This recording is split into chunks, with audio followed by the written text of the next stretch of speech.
कभी सोचा है कि 1 अरब से ज्यादा लोगों वाला देश अपने हेल्थ का हिसाब किताब कैसे रखता होगा? आज हम भारत के उसी यूनिक सिस्टम को समझने वाले हैं जो ठीक यही काम करता है। ये मापता है कि हमारे राज्य हेल्थ के मामले में आखिर कर कैसे रहे हैं।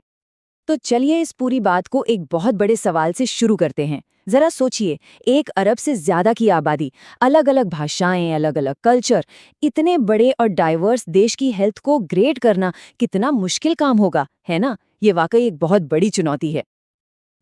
इस बड़ी चुनौती का जवाब एक बहुत ही सिंपल से आइडिया में छिपा है। इसे बस हमारे राज्यों के लिए एक नेशनल रिपोर्ट कार्ड की तरह समझिए। जैसे स्कूल में रिपोर्ट कार्ड बताता है कि कौन सा स्टूडेंट कैसा परफॉर्म कर रहा है, वैसे ही ये सिस्टम हमारे राज्यों की हेल्थ प्रोग्रेस को दिखाता है। और इस रिपोर्ट कार्ड का ऑफिशियल नाम है नीति आयोग हेल्थ इंडेक्स। ये एक एनुअल टूल है, मतलब हर साल इसका इस्तेमाल होता है और ये सिस्टमैटिक तरीके से भारत के सभी राज्यों और केंद्र शासित प्रदेशों को उनके हेल्थ परफॉर्मेंस के आधार पर रैंक करता है। तो सवाल ये है कि ये सिस्टम असल में काम कैसे करता है। इसे समझने के लिए सबसे पहले ये देखना होगा कि इन स्टूडेंट्स यानी हमारे राज्यों को अलग अलग ग्रुप्स में कैसे बांटा जाता है। क्योंकि देखिए, हर राज्य अपने आप में अलग है। किसी की आबादी बहुत ज़्यादा है तो किसी का ज्योग्राफिकल एरिया अलग है, संसाधन भी अलग अलग हैं। इसीलिए कंपैरिजन बिल्कुल फेयर हो, इसके लिए सभी को एक ही तराजू में नहीं तौला जाता। और ये देखिए, ये ऐसे किया जाता है।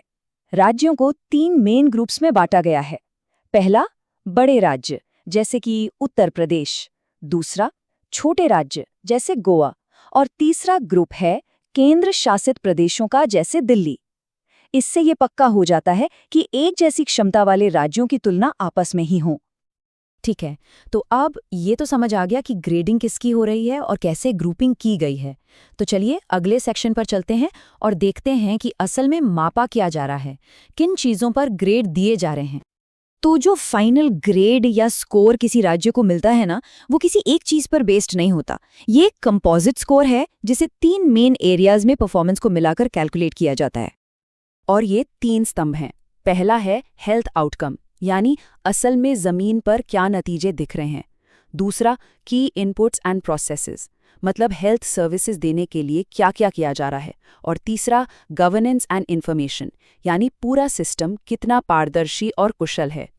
लेकिन सबसे दिलचस्प बात है इन डोमेन्स का वेटेज। अब देखिए, हेल्थ आउटकम पर सबसे ज्यादा जोर है, पूरे स्कोर का 70% हिस्सा।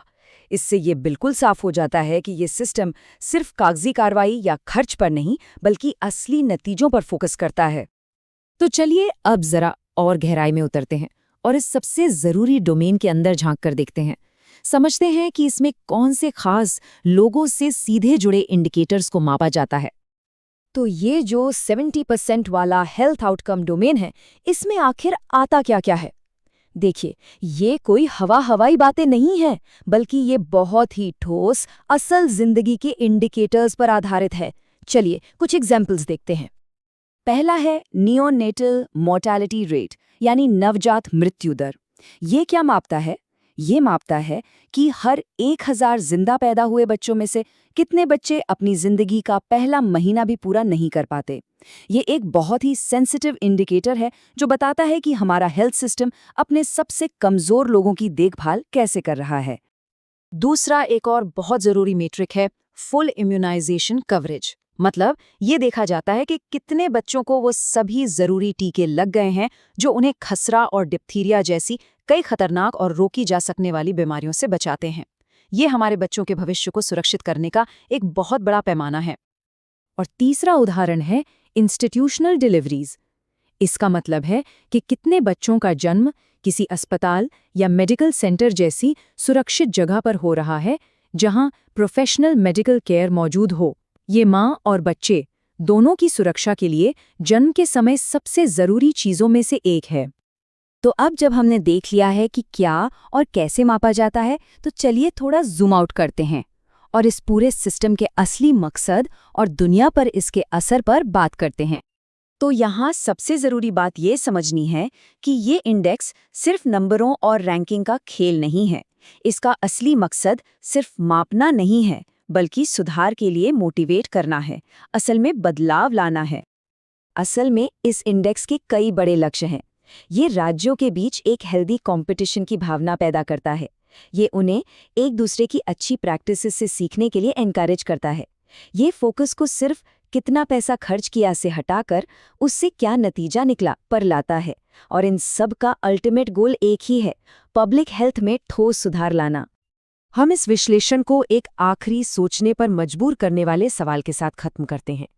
ये जो डेटा से चलने वाला इंडेक्स है, जो पूरी तरह से नंबरों और प्रतिशत पर आधारित है, क्या इसका असर इतना गहरा हो सकता है कि ये सचमुच किसी की जान बचा सके?